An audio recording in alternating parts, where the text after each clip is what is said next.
Bonjour et bienvenue dans ce nouvel épisode de OSINT Origins, podcast consacré à l'OSINT et à l'histoire de l'OSINT. Et aujourd'hui, on est super content parce qu'on reçoit pour ce premier épisode Jean-Marc Manac. Bonjour Jean-Marc. Hello. Donc, est-ce que tu peux te présenter pour les personnes qui ne te connaissent pas du tout ? Je suis journaliste d'investigation sur Internet et maintenant, je dis aussi que je suis journaliste hacker. Au sens où ce que j'ai compris quand j'ai été formé à la sécurité informatique avec des hackers, c'est que un hacker, c'est quelqu'un, il doit trouver une faille. Donc si la porte est fermée, il rentre par la fenêtre. Si la fenêtre est fermée, il rentre par le faux plafond. Enfin bref, il faut trouver voilà. Et moi, mon boulot, c'est si une information existe sur le web, c'est de la trouver. Par quelque moyen que ce soit. Et en fait, je suis devenu journaliste par hasard. C'est à la base. Moi, dans les années 90, j'étais dans tout ce qui était contre-culture, cinéma cinéma expérimental, art vidéo, tout ce qui était ce qu'on appelait avant l'avant-garde. Et il n'y avait pas de journal qui expliquait où voir des films. Donc j'ai commencé à collecter des flyers sur tel film, telle projection, telle exposition, dans telle galerie, tel squat. Donc j'ai commencé à agréger plein de flyers, puis après faire une feuille de chou photocopiée que je filais à mes potes à la fac et que j'affichais. Puis après j'ai commencé à faire un fanzine, puis après j'ai commencé à faire un journal, et puis après j'ai commencé à diffuser les informations que j'avais à Nova Magazine, qui était le premier City Mag créé par Jean-François Bizot, où il y avait un agenda. Et en fait, je suis devenu journaliste comme ça. Et un jour, on m'a demandé d'écrire un article. Et moi, je ne savais pas écrire des articles. Moi, je collectais des informations. Et pourquoi je te parle de ça ? C'est parce que j'ai compris 20 ans après que j'ai commencé à être data journaliste avant d'être journaliste. J'ai commencé d'abord à agréger des données qui étaient disponibles, mais que personne n'agrégeait, pour ensuite les filtrer, les trier, les vérifier, les publier. Et c'est dans un deuxième temps que je suis devenu journaliste. Et il se trouve qu'à la fin des années 90, j'ai eu un coup de bol. J'ai cherché du taf. J'ai été recruté par un média qui parlait de l'Internet grand public. Mais surtout, là, le coup de bol, c'est que le média en question avait une ligne Internet à haut débit, chose qu'on n'avait pas du tout chez nous. Et quand j'ai découvert Internet à haut débit, waouh, oh la vache, il se passe des trucs. Enfin, c'était la conquête de l'Ouest, quoi. C'était la rue vers l'or. Et en parallèle, je venais d'être censuré par la Cinémathèque française, parce qu'en fait, j'étais critique de cinéma. J'étais cinéaste également, mais critique de cinéma, et j'avais fait une grosse enquête sur un événement qui s'était passé en 78, mais qui n'avait jamais été raconté. Et c'était en fait plein de cinéastes expérimentaux qui avaient dit c'est scandaleux, on veut des sous du CNC, pourquoi ça finance que le cinéma d'auteur, le cinéma commercial et pas nous, les artistes. Bon. Et donc quelqu'un au CNC a dit ok d'accord, dites-moi combien vous avez besoin pour faire quoi. Moi j'y connais rien, et donc ces mecs-là ont fait un colloque. Sauf que dans les années 70, ils sont traités les Mao ont traité les trotskistes de nazis, de terroristes. Enfin bref, ils se sont insultés. Et parce que ces mecs-là se sont insultés, il n'y a jamais eu d'argent pour le cinéma expérimental. Et ça, cette affaire-là n'avait jamais été racontée. Donc moi, 20 ans après, en 98, j'essaye de comprendre ce qui s'est passé. Et pourquoi est-ce qu'il n'y a pas d'argent pour financer cette branche-là du 7e art ? Et le problème, c'est qu'une bonne partie des gens qui s'étaient insultés en 78 étaient encore en poste, et certains étaient des mandarins à la fac. Et donc mon papier est censuré pour le catalogue de la Cinémathèque française qui faisait 400 pages. Donc c'est là où j'ai compris, d'un côté, dans le milieu d'où je venais, le cinéma expérimental, c'était en train de crever, ce que disait Danet par ailleurs, le cinéma est en train de mourir, et que ça faisait 20 ans que, bref, c'était pourri, et qu'en plus, on me censurait, qu'on ne pouvait pas faire de journalisme, en fait, dans le milieu artistique. Et en face, je découvre Internet à haut débit, et j'ai viré ma cutie. J'ai complètement arrêté le cinéma, mais vraiment, alors que ça faisait plus de 10 ans que je faisais que ça, et je me suis lancé à fond perdu sur Internet, et c'est là où j'ai commencé à découvrir les hackers, le fait que c'est eux qui trouvent des failles de sécurité, c'est eux qui permettent de sécuriser les données, et donc c'est là où il n'y avait pas de mode d'emploi, il n'y avait rien pour expliquer comment communiquer de façon sécurisée sur Internet, sauf j'ai trouvé un site web créé par des anarchistes canadiens qui eux-mêmes s'étaient inspirés d'éco-terroristes américains, parce qu'aux États-Unis, quand tu libères des fermes de visons, des visons, quand tu crées des cabanes en haut d'arbres pour éviter qu'ils soient abattus, t'es éco-terroriste, donc t'es pourchassé par le FBI. Donc ils ont commencé à utiliser les remailers anonymes, à chiffrer leurs mails avec GPG. Et donc c'est comme ça que moi, comme il n'y avait pas de mode d'emploi en français, j'ai commencé à lire celui-là, puis à le traduire en français, à le publier. La cryptographie venait juste d'être légalisée en France en 99, c'était tout nouveau. Et c'est là où j'ai découvert donc la sécurité informatique, j'ai découvert le milieu des hackers et que c'était pas des mecs à capuche avec des hoodies, des messes Anonymous. Et que c'est là que j'ai compris que c'était aussi d'abord et avant tout un état d'esprit, l'éthique du hacker. Et c'est là où le mot à l'époque n'était pas encore là, mais c'est là où j'ai commencé à faire de l'OSINT. Et c'est comme ça que je suis devenu journaliste d'investigation. Et puis des années après, quand le Guardian a commencé à faire du data journalisme, je me suis aperçu qu'en fait, je faisais du data journalisme avant même d'être journaliste. Quand ensuite, on a commencé à parler de fact-checking, moi, mes premiers fact-checks, je les ai faits en l'an 2000, 2001. Et quand après Bellingcat est apparu et qu'on a commencé à voir cette explosion de l'OSINT, mais moi, l'OSINT, j'ai commencé à faire de l'OSINT alors que je savais même pas que le mot existait. Mais et j'ai pas fait d'école de journalisme, j'ai un parcours un peu particulier. Ok, d'accord. Mais en plus, ça t'a permis de travailler avec des grosses organisations quand même, enfin notamment Canard Enchaîné, mais aussi par exemple Wikileaks. Enfin, est-ce que tu peux raconter un peu ce que à l'époque de Snowden et même un peu avant, comment ça s'était passé sur la partie OSINT aussi C'était pas tant sur la partie OSINT que sur la partie data journalisme au sens data visualisation. Ce qui s'est passé, c'est que lors des premières révélations Wikileaks, c'était en partenariat après l'affaire de l'hélicoptère, quand ils ont été en partenariat avec le Guardian, le New York Times, Le Monde, El País et Der Spiegel. En fait, ils ont sorti une grosse enquête sur des câbles, je sais plus si c'était irakien ou afghan, mais le wiki était complètement laid, pourri, enfin c'était pas beau, c'était pas user-friendly, alors que moi, j'ai travaillé à l'époque dans un média qui s'appelait OVNI, pour Objet Web Non Identifié. Et où on était en France un peu les pionniers du data journalisme, à la fois pour le traitement des données en amont, mais également pour la visualisation en aval. Et le lundi, je me souviens, on est arrivé à la rédaction, on s'est mis par terre sur la moquette pour savoir qu'est-ce qu'on fait, est-ce qu'on fait un truc avec Wikileaks, sur les données Wikileaks, parce que leur truc c'est pourri. Or, une des baselines d'OVNI, c'était on voulait être un beau média. C'est-à-dire que non seulement on voulait vraiment travailler les données, mais on voulait rendre ça beau. Et donc, ce qui s'est passé, c'est que c'est Pierre Romera qui, à l'époque, a téléchargé la base de données. Et en l'espace, je ne sais plus si c'est 24 ou 48 heures, on a réussi à développer une interface qui permettait de naviguer dans les câbles diplomatiques, mais de façon user-friendly, c'était agréable. Et donc, c'est grâce à ça qu'on a été contacté par Wikileaks et qui a fait que par la suite, la série de révélations suivantes, c'était toujours en partenariat avec le Guardian, New York Times, Le Monde, El País, Der Spiegel et OVNI. Alors que nous, on était une petite start-up, un média où on était une vingtaine, et donc c'est là où on a commencé à beaucoup bosser effectivement avec Wikileaks, mais c'était d'abord là-dessus. Après, il se trouve que quand il y a eu le printemps arabe et qu'on avait sorti cette affaire d'Amesis, donc la petite PME française qui avait conçu et vendu un système de surveillance de masse au service de renseignement militaire de Kadhafi, en parallèle, Wikileaks travaillait sur ce qu'ils appelaient les spy files, c'est-à-dire qu'ils avaient réussi à faire rentrer quelqu'un à l'intérieur de l'ISS, qui est le plus grand salon des marchands d'armes de surveillance, dont l'entrée est interdite aux particuliers, mais aussi aux journalistes. Il n'y a que les membres des services de renseignement, des gouvernements et des forces de police qui ont le droit de rentrer. Et donc lui, il est rentré là-dedans, puis il a fait ce qu'on fait à Millipol, il a récupéré toute la doc possible. Sauf que la doc, elle était normalement pas accessible au grand public. Et donc là où j'ai tapé dans l'œil de Julian, c'est que Assange, lui, il avait la doc, mais moi, j'avais réussi à me procurer donc, le mode d'emploi du système Eagle qui avait été vendu à Kadhafi. Or, dans le mode d'emploi, j'avais réussi à désanonymiser une liste de cibles. Et la liste de cibles qui apparaissait dans le mode d'emploi, la cible principale, c'était quelqu'un qui était un dissident qui vivait depuis 25 ou 30 ans en exil à Londres, qui était devenu ambassadeur de la Libye après la chute de Kadhafi à Londres, signe que c'était vraiment un VIP. Et à l'intérieur de la liste des cibles, il y avait 2 fonctionnaires américains, un des avocats de Julian Assange, qui était par ailleurs l'avocat de dissidents libyens, et puis il y avait des dissidents, des poètes libyens, donc on voyait que la PME française faisait de l'espionnage politique pour le compte d'un dictateur. Et quand Paul Moreira, qui a fait un documentaire sur la question, avait montré la liste en question au directeur commercial d'Amesis, le directeur commercial d'Amesis avait dit « Nous, on a vendu ce système à Kadhafi, c'était pour lutter contre les trafiquants de drogue, les terroristes et les pédophiles. » Paul Moreira montre la liste. « Non mais attendez, mais ça... » Et réponse du directeur commercial d'Amesis « Mais qui vous dit que c'est pas des pédophiles ?» Là, c'est un super moment de télévision. Enfin, tu vois, le mec, c'est n'importe quoi.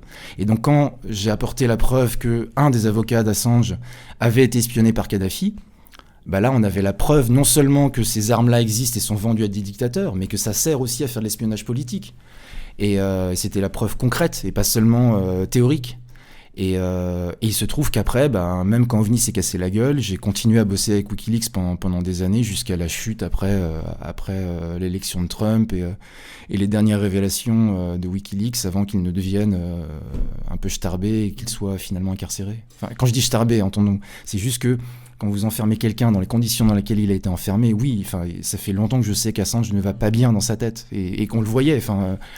Mais c'est pas de sa faute. Les États-Unis ont une très lourde responsabilité en la matière. Et donc, toi, avec justement ton parcours de journaliste, comment tu as vu l'OSINT, alors maintenant, qui est un peu un buzzword depuis quelques années, alors qu'en fait, on utilisait pas mal d'autres termes avant. Comment tu as vu l'évolution, justement, toi, dans ton boulot, de l'usage de l'OSINT, en fait? Parce que quand on parle de choses comme ça, donc, bien sûr, ta BD Grandes oreilles et bras cassés qui parle justement de cette affaire libyenne, comment, en fait, l'OSINT, au fur et à mesure, a été utilisé pour trouver vraiment des choses de... Waouh, des scoops où tu te dis, mais c'est pas normal, comment ça se fait que j'arrive à trouver des informations ultra sensibles en source ouverte? Enfin, t'as dû voir une évolution quand même au fur et à mesure dans les années 90 où en fait tu devais avoir beaucoup... Alors moi j'ai commencé à la fin des années 90. Ouais, ça devait être moins accessible et ensuite au fur et à mesure tu vois... Ouais, bien sûr. Il y avait beaucoup moins d'outils, les moteurs de recherche n'étaient pas aussi puissants, n'avaient pas autant de fonctionnalités, il y avait beaucoup moins de méthodologie, c'est-à-dire que moi, j'ai commencé à faire, mais j'avais pas de mode d'emploi, je savais même pas ce que c'était que l'OSINT. J'ai découvert des années après. Et l'énorme avantage depuis notamment que Bellingcat est arrivé et qu'on a eu de plus en plus de modes d'emploi et de littérature et de méthodologie, c'est qu'effectivement maintenant on a beaucoup plus de process, de réflexes. C'est-à-dire qu'avant je faisais ça sans le savoir, sans savoir ce que je faisais, sans avoir les bons réflexes, etc. Alors que maintenant, au surplus, parce que je fais aussi des formations, donc à force de faire des formations, ça structure aussi la pensée.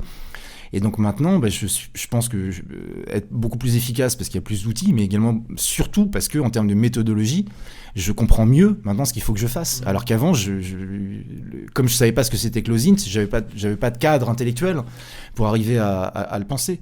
Après, le truc, c'est que moi, je sais qu'on m'a déjà demandé plusieurs fois quand je faisais des formations, mais t'as pas peur de te faire piquer des informations et moi, ça fait une vingtaine d'années et non, il y aura toujours des bras cassés, des gens qui vont faire des erreurs. Enfin, si je prends des exemples récents, là, la DRSD qui met un quiz cet été, parce que la notion de secret défense a évolué, on est passé de 3 niveaux à 2 niveaux de classification, et donc elle lance un quiz pour valider tes connaissances en matière de secret défense.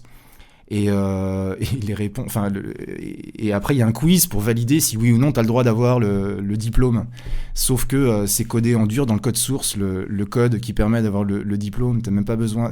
Voilà, et on est en 2021, enfin tu vois, donc je pense que ça continuera encore pendant des années où il y a des gens, parce que ce qu'il faut bien comprendre, c'est que si on trouve des trucs en mode OSINT sur le web ou sur internet, enfin c'est plus sur le web, c'est parce que des gens les y ont mis. Oui, bien sûr. Ou qu'ils ont mis en place des process qui ont permis à ces informations d'être mises là. Et le problème, c'est en matière de sécurité informatique, c'est PEPCAC. Le problème is between the chair and the keyboard. Le problème, c'est entre la chaise et le clavier. Donc il y aura toujours des êtres humains dans la boucle. Donc il y aura toujours des êtres humains qui vont faire des bourdes, qui vont mettre des informations qu'ils n'auraient pas forcément dû mettre dans ce contexte-là. Ou si j'en viens à l'enquête que j'avais fait sur Strava, ce qui m'a le plus halluciné. Donc Strava, on remet le contexte. Explique un peu ton enquête. Donc c'est un étudiant, je crois que c'est un étudiant autrichien qui fait un thread sur Twitter, parce qu'il arrive. Donc Strava, c'est un réseau social de sportifs où des gens qui font des courses à pied ou à vélo, voire qui nagent, se géolocalisent avec soit leur téléphone, soit avec une montre connectée, et ensuite partagent sur le réseau social Strava les courses pour comparer leurs performances avec leurs potes ou avec les gens du même sexe et du même âge. Et donc lui, il découvre que sur Strava, il y a des gens qui se géolocalisent en Syrie et en Irak. Alors que c'est des endroits où, a priori, c'est des zones de guerre avec l'État islamique à l'époque. C'était en 2018, en janvier 2018, donc il fait tout un thread pour expliquer ce qu'il a trouvé de façon assez bizarre, et donc la presse anglo-saxonne reprend ça en disant il y a probablement des soldats de la coalition américaine et occidentale qui se géolocalisent, et donc il y a plein de gens qui commencent à aller un peu partout pour regarder, c'est fou.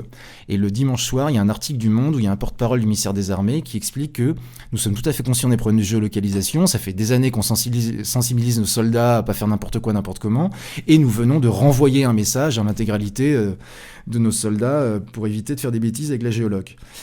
Donc moi, le lundi matin, je fais ce que tout journaliste censé faire, c'est je vais regarder est-ce qu'il y a des soldats français, parce que pour l'instant c'était la partie américaine, Et en regardant les soldats français en OPEX, c'est tellement facile d'en trouver que c'est comme si c'est comme amener un gamin de 5 ans dans un étang, tu vois, où t'as l'apiculteur, enfin bref, la personne qui va mettre 500 kilos de poisson tous les matins, enfin t'es sûr d'en trouver, quoi. Donc c'est tellement simple de trouver des soldats français en OPEX que je me dis, bon, qui sont les gens les moins susceptibles de se géolocaliser? Et là, je pense aux gens des services de renseignement, et donc je commence à regarder est-ce qu'il y a des gens qui se géolocalisent à côté de la DGSE, boulevard Mortier. Et c'est là où je parlais de méthodologie tout à l'heure et d'état d'esprit, c'est qu'en fait, il m'a fallu une semaine avant d'arriver à en identifier un, parce que j'avais pas bien compris comment fonctionnait ce travail, et puis au bout d'une semaine, une fois que j'avais trouvé, donc quelqu'un, il s'était géolocalisé à l'intérieur de plusieurs centres de la DGSE, mais également en mission à l'étranger, et j'avais réussi à retrouver la mission pour laquelle il avait été envoyé, c'est dans Google News. Donc full OSINT en fait, vraiment là pour le coup. Il s'était géolocalisé pendant une semaine dans un village bien particulier, dans une zone bien particulière. Donc j'ai regardé qu'est-ce qui s'était passé dans les 15 jours précédents dans ce pays-là. Et dans les 15 jours précédents, il y avait le président du gouvernement sur place qui venait de démissionner. Et quand je regarde sur Wikipédia qui est ce président qui vient de démissionner dans ce pays-là, je m'aperçois que son village natal, c'est là où le mec de la DGSE s'était géolocalisé. Donc après, je sais pas s'il a été rencontrer le président en question ou l'un de ses proches, et je sais que corrélation n'est pas causalité, mais bon, quand même, quoi. Et donc là, je contacte un ancien de la DGSE pour lui demander, mais il risque quoi si jamais je fais savoir que j'ai trouvé un gars de la DGSE? Et il me répond, si jamais c'est le seul, il va prendre pour les autres. Sous-entendu, il y en a probablement d'autres. Ta mission, si tu l'acceptes, c'est de la trouver, quoi. De trouver d'autres personnes. Et donc j'y suis retourné. Et autant il m'avait fait les 5 jours pour en trouver un, autant une fois que j'avais bien compris comment ça fonctionne ce travail et comment trouver, j'ai appris à apprendre, après il m'a fallu 5-6 jours pour en trouver une vingtaine d'autres. Et ça a fini en une du Canard enchaîné. Et ce qui est fou, c'est que quand je raconte notamment dans les formations, les gens réagissent, mais putain, mais ils sont débiles à la DGSE. J'ai dit, mais non, ils ne sont pas débiles, c'est juste que PEPCAC, tout le monde peut faire des erreurs. Et qu'à l'époque où ils étaient géolocalisés, il n'y avait pas encore la carte qui permettait de géolocaliser. C'est une couche qui a été rajoutée par Strava après. Donc avant, on ne pouvait pas les trouver. Mais depuis que la carte existe, on peut les trouver. Et donc l'erreur qu'ils avaient faite, c'est effectivement de s'être géolocalisés à l'intérieur de zones classifiées, alors qu'il suffisait de faire 100 mètres, de se géolocaliser une fois qu'ils étaient dehors, et de désactiver le GPS 100 mètres avant de rentrer dans la zone. Ça vaut aussi pour la DGSI. Je dis ça parce que le Canard enchaîné n'avait parlé que de la DGSE, et alors que j'avais aussi identifié des gens de la DGSI. Et ce qui m'a bien fait marrer, c'est que le lendemain de la sortie du Canard enchaîné, un des mecs de la DGSI a continué à se géolocaliser sur Strava. Jusqu'à ce que je fasse savoir que j'avais aussi géolocalisé les gens de la DGSI, et là il a changé son pseudonyme pour s'appeler Paul Bismuth, le numéro de téléphone de Nicolas Sarkozy. Comme quoi il y a de l'humour aussi à DGSI. Mais le truc, c'est que donc c'est pas une question d'être débile, c'est une question de procédure et c'est une question de fonctionnalité. Mais moi, ce qui m'a le plus effrayé dans l'affaire, c'est que ce que moi j'ai été capable de trouver en 15 jours, comment ça se fait que le contre-espionnage ne l'a pas trouvé avant moi ? C'était pas à moi de la faire, enfin, c'était à moi de la faire cette enquête, mais c'était aussi et surtout au contre-espionnage français de vérifier, à partir du moment où ça fait la une de la presse mondiale, qu'on peut trouver des soldats français, enfin des soldats en OPEX, de vérifier est-ce qu'il n'y a pas des agents des renseignements, et ça s'est fini, enfin ça s'est fini, non ça s'est pas fini, parce que 15 jours après, je découvrais qu'il y avait le numéro 2 de la DGSE qui était encore sur Strava, son profil n'avait pas été effacé. Et je l'ai fait savoir, et il a fallu attendre 3 semaines avant que j'ai fait savoir que le numéro 2 de la DGSE était sur Strava pour que son profil soit effacé. Et là, je me suis dit, non, on a un vrai problème, soit en matière d'OSINT dans les services de renseignement et de contre-espionnage, soit tout simplement de contre-espionnage, parce qu'ils n'ont pas fait le job. Après, je sais qu'ils sont débordés, qu'il y a plein de trucs. Mais le fait de découvrir que des agents du renseignement n'étaient pas protégés en France, enfin n'étaient pas protégés, en tout cas que c'était aussi simple de les trouver, c'est-à-dire que si moi j'étais capable de le faire, on peut imaginer qu'il y a des gens moins bien intentionnés que moi, d'autres pays, d'autres puissances qui auraient pu soit le faire, soit chercher à le faire. Mais là, il y avait un trou dans la raquette. Oui, complètement. Et en plus, ça montre vraiment que la donnée, on peut penser qu'en fait, elle n'est pas accessible, parce que c'est ce que tu disais, la carte n'existait pas, donc on utilise. Et en fait, du jour au lendemain, mais la donnée peut devenir accessible, et donc elle peut devenir publique et accessible à n'importe qui va commencer à creuser un peu, quoi. Le truc, c'est que moi, je suis journaliste, je suis formateur, mais je suis aussi en veille permanente. Vu qu'il se passe tellement de choses, il y a tellement de nouvelles méthodologies, nouveaux outils qui arrivent, qu'il faut être en veille en permanence. Et donc, je ne sais pas pourquoi, comment le contre-espionnage français n'a pas été n'a pas fait le job à partir du lundi, mais il y a un trou dans la raquette. Et le travail de l'OSINT, c'est aussi ça, c'est aussi d'être en veille permanente pour pouvoir identifier de nouvelles techniques, de nouvelles TTP, comme ils disent, tactiques, techniques et procédures qui peuvent apparaître parce que qui peuvent soit donner des opportunités pour trouver du renseignement, soit au contraire t'exposer toi ou ton ordinateur, ton logiciel à une nouvelle faille de sécurité. Et on sait en matière de sécurité informatique, dès qu'il y a un patch, il faut l'installer. Enfin, Minus, le patch qui avait permis de développer, je sais plus si c'était NotPetya ou WannaCry en Ukraine, où c'était la mise à jour d'un logiciel de comptabilité qui avait lancé le ransomware. Mais je pense, l'OSINT, c'est aussi ça. Moi, ça m'est arrivé par ailleurs de voir des gens qui ont été formés au fact-checking, qui est une des branches de l'OSINT, on va dire. Sauf que ce qui était rigolo, c'est que en matière de recherche image inversée, ils continuaient à dire faut utiliser TINAI. Bon, TINAI, c'était bien il y a 10 ans. Mais aujourd'hui, pour faire de la recherche image inversée, c'est Yandex et Bing depuis 2-3 ans qui ont vraiment le vent en poupe. Et ça, c'est un autre problème que je vois, c'est que il y a de plus en plus de gens qui s'improvisent fact-checker ou qui se lancent dans l'OSINT, mais sans pour autant en avoir soit l'expertise, soit les méthodologies, soit d'être juste up-to-date. Enfin, d'arriver à savoir aujourd'hui où est-ce que ça se passe, quelles sont les nouvelles possibilités qui sont offertes à nous. Mais est-ce que tu trouves qu'il y a eu justement un boom des différentes méthodologies, par exemple à partir des années 2010, à partir de 2014, est-ce que tu as vraiment vu par exemple une évolution historique de l'OSINT, c'est-à-dire pour toi c'est quoi les grandes étapes? Alors déjà peut-être avec, si tu veux bien expliquer d'où vient l'OSINT en fait. Alors l'OSINT, alors je sais pas, il me semble pas qu'il y ait une histoire officielle ou en tout cas une histoire qui a été officiellement reconnue comme, mais pour moi l'OSINT ça remonte à la Deuxième Guerre mondiale. Au moment où, je ne sais pas comment ça s'est passé aux États-Unis, mais en tout cas en Grande-Bretagne, les militaires, est-ce que c'était les militaires ou les services de renseignement, je ne sais pas exactement, mais se sont aperçus que le meilleur moyen d'arriver à programmer un bombardement en Allemagne, c'était d'écouter la radio allemande. Pourquoi ? Parce que les météorologues allemands étaient plus calés que les météorologues britanniques pour pouvoir anticiper la météo en Allemagne, ce qui est logique en soi. Et donc ils ont commencé à s'apercevoir, mais en fait il y a plein d'informations, on n'a pas besoin d'envoyer des espions ou de faire des écoutes téléphoniques, il suffit d'écouter la radio et de lire la presse. Ensuite, ils s'en sont servis également pour l'eau lourde, parce qu'en fait, ils ont réussi à trouver des entreprises qui vendaient de l'eau lourde, et en suivant les contrats d'eau lourde, ils ont réussi à identifier que c'était une usine, je ne sais plus si c'était au Danemark ou en Norvège, qui commençait à développer ce qu'allait devenir une possible bombe nucléaire, mais parce qu'il fallait de l'eau lourde pour ça. En fait, c'est là où ils ont commencé à formaliser le fait qu'il y a plein d'informations qui sont disponibles en accès en source ouverte, donc open source intelligence. Et donc l'OSINT, on a l'UMINT, qui est le renseignement humain. On a eu ensuite le SIGINT, l'interception des signaux électromagnétiques du télégraphe, du téléphone. Et donc l'OSINT, c'est renseignement d'origine source ouverte, ROSO en français, c'est pas très beau. Au musée d'espionnage à Washington, il y a un panneau qui explique qu'aujourd'hui, 80% du renseignement traité par les services de renseignement, en tout cas occidentaux, c'est de l'OSINT. Ça devient l'exception qui confirme la règle, en fait, de faire de l'espionnage au sens strict.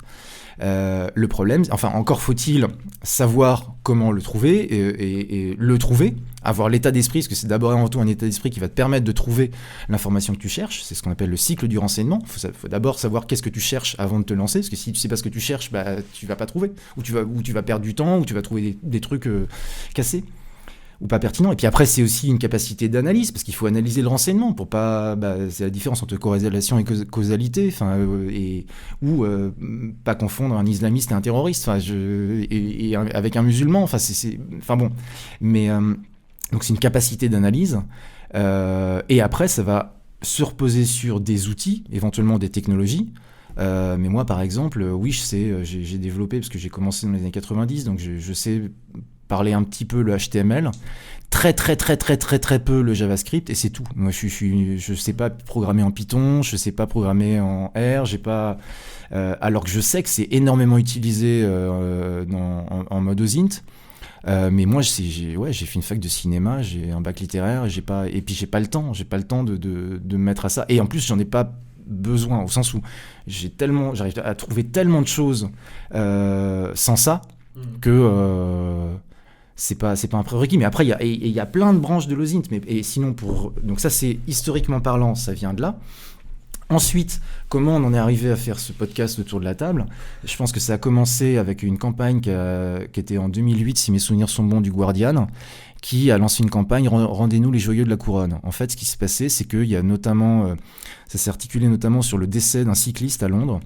En fait, il avait un de ses potes qui était, je ne sais plus si c'était journaliste au Guardian ou un pote d'un journaliste au Guardian, et donc le mec meurt à vélo, et donc il dit, il faut que je trouve, est-ce qu'il y a plusieurs cas ? Est-ce que c'est systémique ou est-ce que c'est un épiphénomène ? Et donc il essaye de contacter les autorités britanniques pour avoir, est-ce que vous pouvez me donner la liste de tous les accidents de vélo à Londres, pour qu'on fasse une carte et qu'on vérifie ? Et là-dessus, ça a été super compliqué d'une part, puis après, coup de bol, il arrive à trouver quelqu'un qui arrive à lui filer la base de données, et lui, il fait un mash-up, il intègre ça dans Google Maps, et puis il arrive à faire une carte, et puis il s'aperçoit qu'en fait, oui, non, c'est systémique, il y a un problème à l'endroit où mon pote aurait pu ne pas mourir si jamais les autorités avaient fait le job. Et donc là-dessus, le Guardian lance cette campagne « Rendez-nous les joyeux de la couronne ». Pourquoi ? Parce qu'à l'époque, quand tu demandais des informations publiques au gouvernement ou à une administration gouvernementale, souvent, ils te faisaient payer. Et donc, ils ont lancé le mouvement Open Data. C'est-à-dire que ce qui s'appelle maintenant Open Data, c'était à la base, ça venait de cette campagne lancée notamment par le Guardian, qui a par ailleurs lancé le Data Blog, qui était, ça a été le début du data journalisme. Donc, je pense que ça a commencé comme ça. Ensuite, avec Obama, puis Trump, on a eu l'explosion du fact-checking, qui était une couche supplémentaire, où là, c'était plein de journalistes, notamment qui, quand on donnait les chiffres du chômage, ils allaient chercher dans les statistiques de l'INSEE ou les chiffres, donc de ces bases de données qui sont librement disponibles. Donc tu rajoutes Open Data plus data journalisme, et là-dessus arrive Bellingcat. Et donc Elliot Higgins qui devient en un an, alors que comme il a un bébé, que les bébés s'adorent les premières années, lui, la journée, il avait rien à foutre en 2001. Donc il regardait YouTube, et ce mec-là qui n'est pas journaliste, qui ne sait pas parler arabe, qui n'a aucune compétence en matière de géopolitique en Syrie, en Libye, il devient le spécialiste incontesté entre guillemets. En tout cas, il y a plein d'articles sur lui comme étant mais un mec de 30 ans qui sait pas, en fait, il est devenu le mec qui arrive à géolocaliser à tel endroit où a été fait telle vidéo en Syrie, à reconnaître en fonction des badges et en fonction de l'orientation de la montagne, à quel endroit ça a été fait. Et ça a un tel succès que Elliot Higgins, donc il monte ce collectif Bellingcat, et qui explose avec l'enquête sur le vol MH17, donc avec explosé au-dessus de l'Ukraine, et où Bellingcat arrive à trouver des photos et des vidéos qui montrent que ce jour-là, il y a un lance-missile Buk qui est arrivé de Russie et qui repart le soir, et que le soir en repartant, il manque un missile. Donc il n'a pas d'image du missile qui part. Par contre, il y a un lance-missile qui arrive et qui repart avec un missile de moins. Ce que l'enquête depuis a confirmé. Et Bellingcat, après, c'était les attentats au Novichok, la tentative de meurtre au Novichok. L'année dernière, Navalny, on compte plus maintenant. Et Bellingcat a vraiment a fait exploser d'un point de vue médiatique l'intérêt sur l'OSINT, et aussi parce que dans leurs enquêtes, ils expliquent comment ils ont fait. Et ils font plein de de guides méthodologiques, de modes d'emploi. Donc après, il y a Secteur 300, je sais plus. Secteur 035. Secteur 035, qui lui, depuis 1 an ou 2 ans maintenant, fait ses newsletters hebdomadaires où il essaye de trouver tous les nouveaux outils, les nouvelles techniques. Donc là aussi, ça aide énormément. Puis il y a une explosion de l'OSINT sur Twitter, sur Discord avec OSINT.fr. Maintenant, j'ai été bluffé de savoir combien vous êtes. Maintenant, on est 5000, ouais. Enfin, on enregistre cet épisode en novembre 2021, on est 5000. On a lancé ça en 2019, ouais. Janvier 2019, un truc comme ça. Quand je dis explosion, voilà. Mais... Donc voilà, et ce qui est intéressant, c'est que pour moi, c'est vraiment cette couche-là. C'est d'abord Open Data, la prise de conscience Open Data, puis Data Journalisme, puis Fact Check et l'OSINT, parce que ça regroupe tout. Toutes ces choses-là. Mais donc c'est un long continuum, mais quand bien même ça a commencé bien avant, vu que moi mes premiers fact-checks en me basant sur de l'OSINT, je les ai faits en 2000-2001. Mais par exemple, moi je me souviens d'un sujet que tu avais fait à l'époque sur notamment où tu avais réussi à trouver des stations d'écoute d'un service de renseignement, et la méthode est assez rigolote, si tu peux expliquer, et c'est complètement de l'OSINT, mais on parlait pas de termes d'OSINT, si tu peux expliquer cette investigation justement, et la méthode, parce que je trouve ça assez intelligent. En fait, je suis en veille sur les services de renseignement français depuis un certain nombre d'années, où j'essaye de trouver tout ce que je peux trouver en mode source ouverte parce que c'est rigolo. Parce que c'est intéressant, parce que c'est nos impôts, parce que ça m'intéresse et qu'il y a très peu de journalistes qui s'intéressent aux services de renseignement. Mais qui s'y intéressent au sens où moi, je m'y intéresse, mais comme un entomologue s'intéresse aux fourmis. Enfin, tu vois, c'est un objet d'étude, j'ai pas de fantasme. Moi, c'est assez facile de reconnaître un mauvais article quand ça parle des services de renseignement, c'est s'il y a James Bond, tu vois, au 007 dans le chapeau. Déjà, s'il y a ça, tu te dis, a priori, le journaliste, il fait de la littérature, mais c'est pas du journalisme. Enfin, c'est pas du journalisme, c'est pas du bon journalisme. Mais... Et donc moi je veille. Donc dans le cadre de ma veille, je fais plein de découvertes. Notamment à un moment j'avais découvert que à quoi on reconnaît les voitures de la DGSE aux mines. Donc c'est là où tu vends les voitures d'occasion. C'est que c'était les seules voitures où tu avais sur la photo les plaques d'immatriculation qui étaient floutées, mais sur la petite annonce qui était à côté, tu avais le numéro de la plaque d'immatriculation.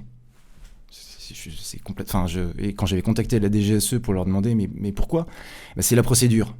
Non, ça répond pas à ma question. Pourquoi ? Enfin, je veux dire, on fait ça depuis 25 ans. Ça répond toujours pas à ma question. Et à force, c'est sorti en canard et après, ils ont arrêté de flouter les plaques parce que c'est complètement débile. Mais en fait, ils faisaient ça. Et dans le cadre de ma veille sur les services de renseignement, à un moment, je suis tombé sur des appels d'offres où ils recrutaient des jardiniers. Pourquoi ? Parce qu'une station d'écoute, c'est des antennes pour écouter les satellites, mais sur un champ. Et donc, la DGSE avait recruté des jardiniers pour tondre la pelouse. Et donc ça m'a permis de confirmer, c'est qu'on avait une liste de stations d'écoute qui était sortie au début des années 2000, mais on n'avait pas pu le vérifier. Fallait faire confiance à Jean Guinel, qui était un des journalistes du Point spécialisé du renseignement, qui avait sorti l'information. On n'avait aucun moyen de... Est-ce que c'était une station d'écoute de la DGSE ou est-ce que c'était une station de communication de la DIRISI, qui est la Direction informatique et communication de l'armée. Dans les deux cas, c'est marqué terrain militaire, défense d'entrée, puis t'as des antennes satellites, quoi. Là, le fait de trouver l'appel d'offres avec la liste de la DGSE pour tondre la pelouse, c'était bien la confirmation, la preuve que c'est bien des stations de communication et probablement d'écoute de la DGSE. Et pour les DAT, qui sont les détachements autonomes ou avancés de transmission, donc qui sont les stations d'écoute opérées à la fois par la DGSE et la Direction du renseignement militaire, la DRM, à l'étranger ou dans les ex-territoires d'outre-mer, ou les départements DROM-TOM. En fait, là, c'était sur eBay et sur les sites de collectionneurs. Pourquoi ? Parce que la DRM, c'est des militaires, donc ils ont des insignes. Et donc, chaque station d'écoute a sa propre couleur. Et pour arriver à savoir à quelle couleur correspond, en fait, quand tu regardes sur eBay, il y a des sites de collectionneurs d'insignes militaires.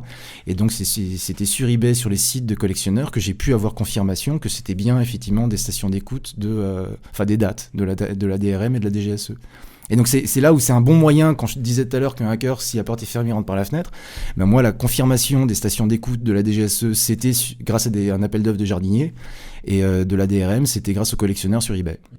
C'est là où tu vois qu'en fait, on va un peu comme dans la mentalité du hacker, exactement, c'est les personnes qui faisaient du social engineering, en fait, on s'attaque mine de rien à l'humain, en fait, et aux petites failles d'obsèques qui peuvent être mises, pas toujours, bien évidemment. Alors moi, je viole jamais la loi, d'une part, je n'induis personne en erreur, je me présente comme journaliste, moi je trouve des informations qui sont déjà sur le web.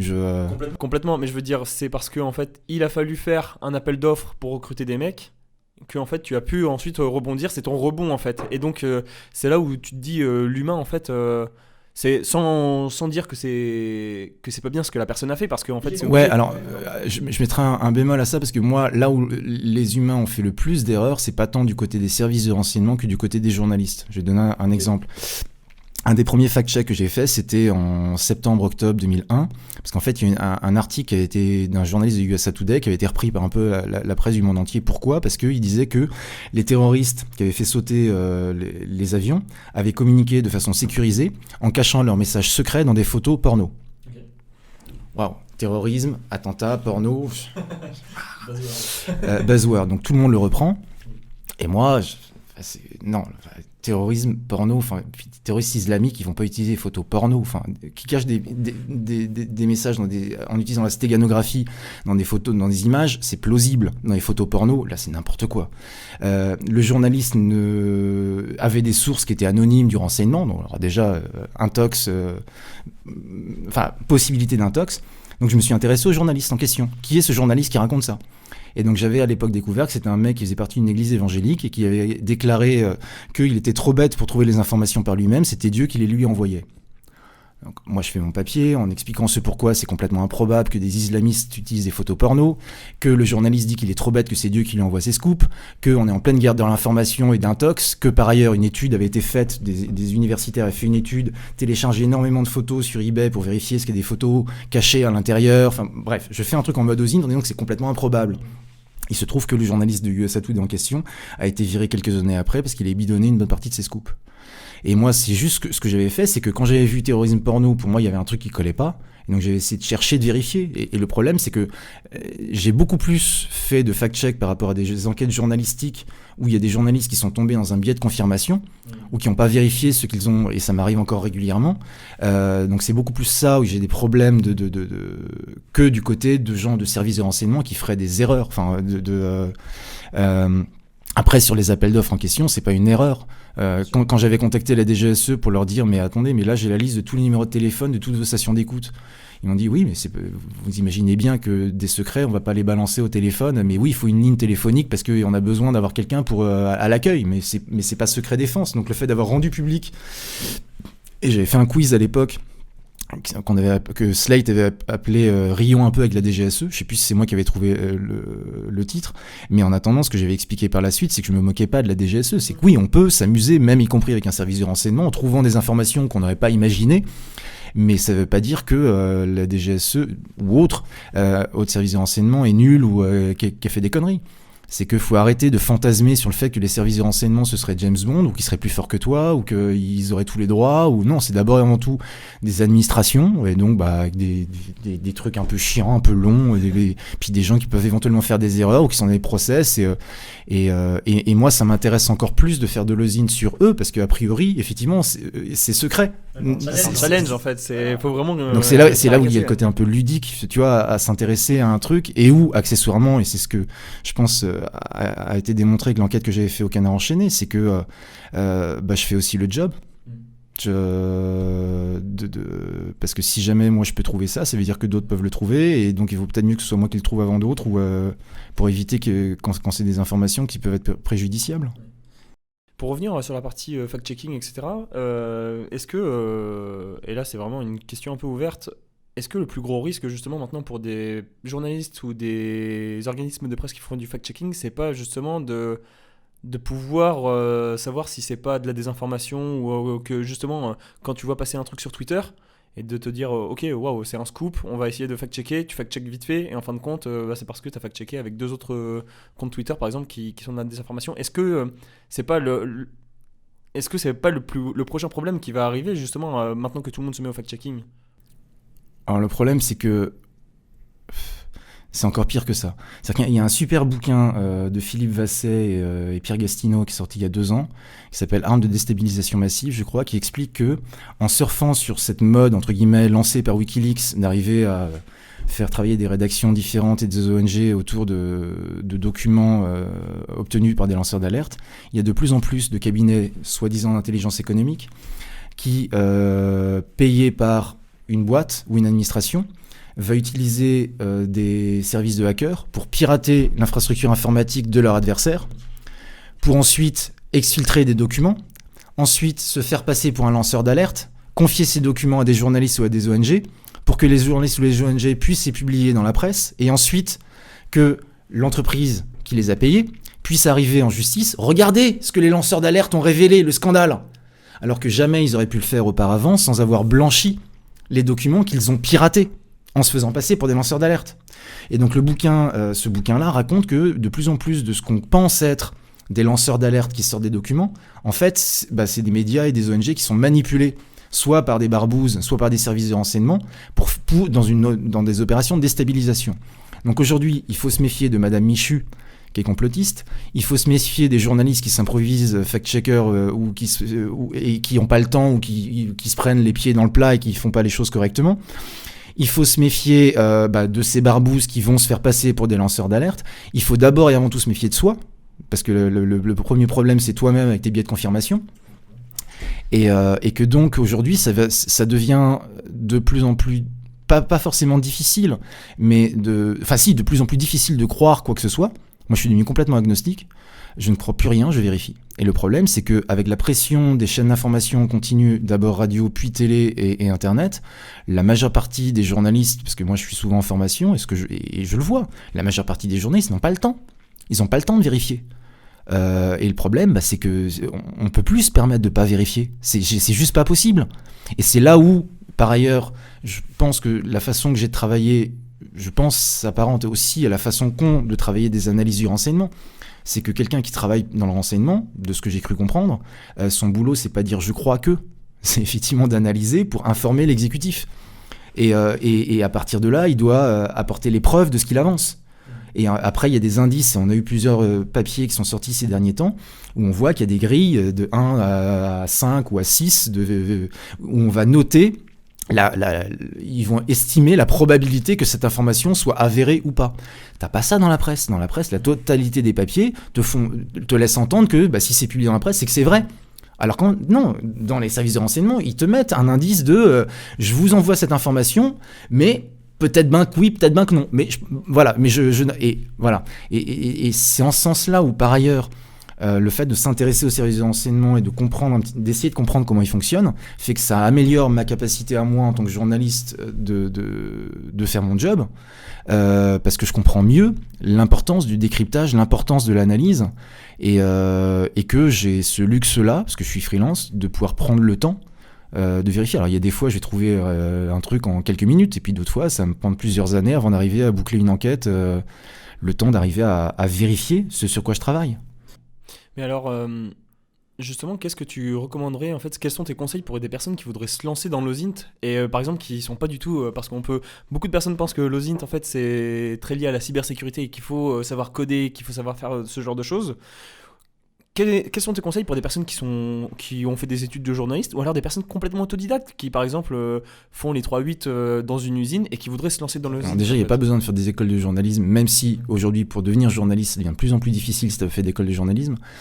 Mais non, déjà le truc pour commencer, c'est de lire Bellingcat, de s'abonner à Bellingcat, de lire les modes d'emploi de Bellingcat, de regarder leur boîte à outils, de lire Secteur 035, de s'abonner à sa mailing list, de faire les concours Quiz Time, si jamais vous arrivez... Enfin, commencez par First Draft News, les challenges de First Draft News qui sont plus simples, parce que les challenges du compte Quiz Time, c'est quand même...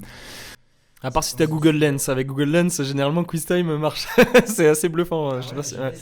Mais et puis regardez aussi les gens qui expliquent comment ils ont résolu certains challenges sur QuizTime. Donc QuizTime, pour ceux qui savent pas, c'est un compte Twitter qui tous les jours va poster une photo et on va vous demander d'arriver à géolocaliser la photo ou de trouver qui était, le dernier truc que j'ai lu, c'était qui était le pilote de l'avion qu'on voit tout au fond de la photo, et en fait on voyait quasiment pas l'avion, et le mec a fait un médium pour expliquer comment il a fait pour trouver le nom du pilote de l'avion. Mais et donc alors, ça c'est la première chose. Et ouais, lire les méthodes et les modes d'emploi de Bellingcat. Et ensuite, moi c'est ce que je dis aussi dans les formations que je fais. En fait, je les fais jouer les gens que j'ai en formation. C'est un jeu en fait. Moi je suis un gamin. Enfin, je suis pas un gamin. Je suis plus un gamin, mais je joue. Alors il y a plein de fois quand tu joues, tu perds, tu trouves pas. Et puis quand tu trouves, t'es content, tu kiffes. Et comme c'est un job où il faut être en veille en permanence, parce qu'il y a constamment des nouveaux challenges ou nouvelles méthodologies, nouveaux outils qui apparaissent, c'est un boulot qui change en permanence. Et je pense que... Et après, en mode conseil, ce que je pourrais dire aussi, c'est qu'il surtout faut savoir rester humble. Moi, je vois plein de journalistes qui, du jour au lendemain, s'improvisent fact-checker ou l'investigation en mode OSINT, et en fait, ils ont tendance à se la jouer, à se la péter, et en fait, ils commettent des erreurs, ils racontent des conneries. Et parce que c'est jamais noir ou blanc, c'est jamais vrai ou faux, c'est toujours gris, et la base de l'humilité c'est ça, c'est de savoir que de toute façon c'est beaucoup plus compliqué que ce que tu crois, et donc après il faut essayer de comprendre cette complexité là, mais si t'es curieux, si t'aimes bien les challenges, si t'aimes bien jouer, c'est passionnant. Et après, d'un point de vue professionnel, même si c'est effectivement pas mal dans les milieux de la cybersécurité, l'intelligence économique ou des enquêteurs privés qu'on voit poindre de plus en plus d'OSINT et du renseignement bien évidemment, que les compétences en mode OSINT sont recherchées, c'est clair que, moi je pense que oui, l'OSINT ça va devenir, c'est quelque chose qui n'existait pas du tout qui n'était pas du tout grand public quand j'ai commencé, qui a explosé il y a quelques années, mais qui va complètement se généraliser, parce que c'est beaucoup plus, on fait énormément le big data, l'intelligence artificielle, enfin tous ces buzzwords comme ça. Alors il y a énormément de buzzwords qui vont permettre de siphonner énormément d'argent sur des projets qui vont servir à pas grand chose, mais pour autant, oui, l'intelligence artificielle et le big data, c'est une réalité, il va falloir faire avec. Moi, tout seul dans mon coin, je suis capable de faire un peu pareil, sauf que je suis pas un big data, je suis pas un logiciel, je suis pas une intelligence artificielle, je suis juste un être humain qui effectivement va faire jouer. C'est ce que j'essaye de dire, c'est que l'OSINT, du point de vue de l'être humain que je suis, c'est le revers de la médaille du big data et de l'intelligence artificielle. C'est-à-dire qu'on ne sait pas comment une intelligence artificielle va faire pour identifier, vu que alors je suis pas un spécialiste, mais j'ai cru comprendre qu'en fait on n'arrive pas à comprendre comment elles font pour arriver à identifier ce qu'elles identifient, mais elles arrivent à apprendre. C'est pareil, moi je suis un être humain, par contre je suis capable de t'expliquer pourquoi en regardant telle information, je vais identifier que là, il y a un truc qui colle pas. Et donc, c'est ça qu'il faut que je cherche. Et pour savoir si c'est vrai ou si c'est pas vrai. Et donc, c'est un processus rationnel, mais qui va se baser sur des intuitions humaines. C'est parce que je suis un être humain que je vais identifier que ce petit truc-là, c'est pas logique. Et que c'est ça où je vais commencer à chercher. Et après, c'est un état d'esprit. Donc, comme c'est un état d'esprit, je suis pas un logiciel. Un état d'esprit, c'est un processus profondément humain également. Où est-ce qu'on peut suivre tes prochains projets, toutes tes actualités, etc. C'est sur Twitter essentiellement, Manhack, parce que mon vrai nom c'est Manhack, c'est un moine en breton, mais du fait de tout ce que je te raconte depuis tout à l'heure, il y a une vingtaine d'années, on m'a surnommé l'homme qui hack, jeu de mots à la con, mais que j'ai gardé, et voilà, et donc j'écris surtout maintenant pour Next Impact. Mais avant c'était OVNI, puis avant c'était Transfert, et où je serai dans 5 ans, 10 ans. Avant je faisais de la télé, maintenant je suis surtout sur le web. J'ai fait cette BD, j'ai fait... Que je vous recommande grandement d'ailleurs, la BD qui s'appelle Grandes oreilles et bras cassés. Qui est vraiment... elle est sortie il y a pas mal de temps déjà maintenant, mais on peut toujours la trouver dans les magasins. En fait, ce qui s'est passé, c'est que c'était la revue dessinée, qui est une revue qui met en lien des journalistes avec des dessinateurs pour faire des reportages en mode BD. Et quand je leur ai raconté l'enquête que j'avais faite sur Amesis, donc cette PME française qui avait vendu un système de surveillance à Kadhafi, ils étaient tellement morts de rire de comment j'avais fait pour trouver les informations, qui étaient en mode OSINT, qu'en fait, ils m'ont demandé de raconter comment j'avais fait pour trouver. C'est pas je raconte mon enquête en fait en mode BD, parce que c'était LOL.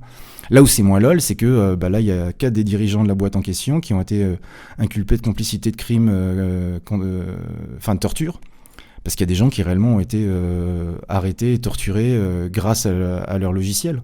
Donc je sais pas quand le procès aura lieu, mais il a fallu plus d'une dizaine d'années avant qu'ils soient mis en examen. Donc là, ils ont été mis en examen cet été.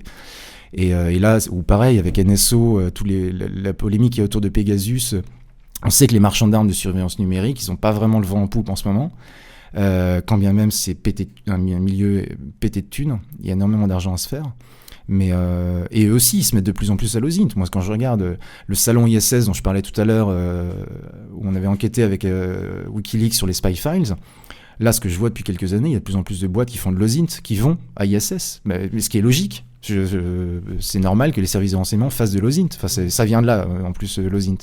Ce qui est intéressant maintenant, c'est que de même que le web a permis à tout un chacun de s'exprimer, alors qu'avant, il n'y avait que les gens qui avaient accès aux médias, à la radio, à la télévision, à la presse écrite, donc l'élite, et puis les autres qui avaient le droit de se taire, et bien avec le web, maintenant, tout un chacun, non seulement peut chiffrer ses communications, chose qui était réservée avant aux services de renseignement et aux ambassades, et aux responsables politiques, gouvernementaux, pardon, et maintenant avec le web, tout un chacun peut effectivement faire de l'OSINT. Et quand tu regardes le profil des gens qui sont derrière Bellingcat, il me semble que la grande majorité n'ont pas fait d'école de journalisme, et sont pas des gens qui viennent du renseignement.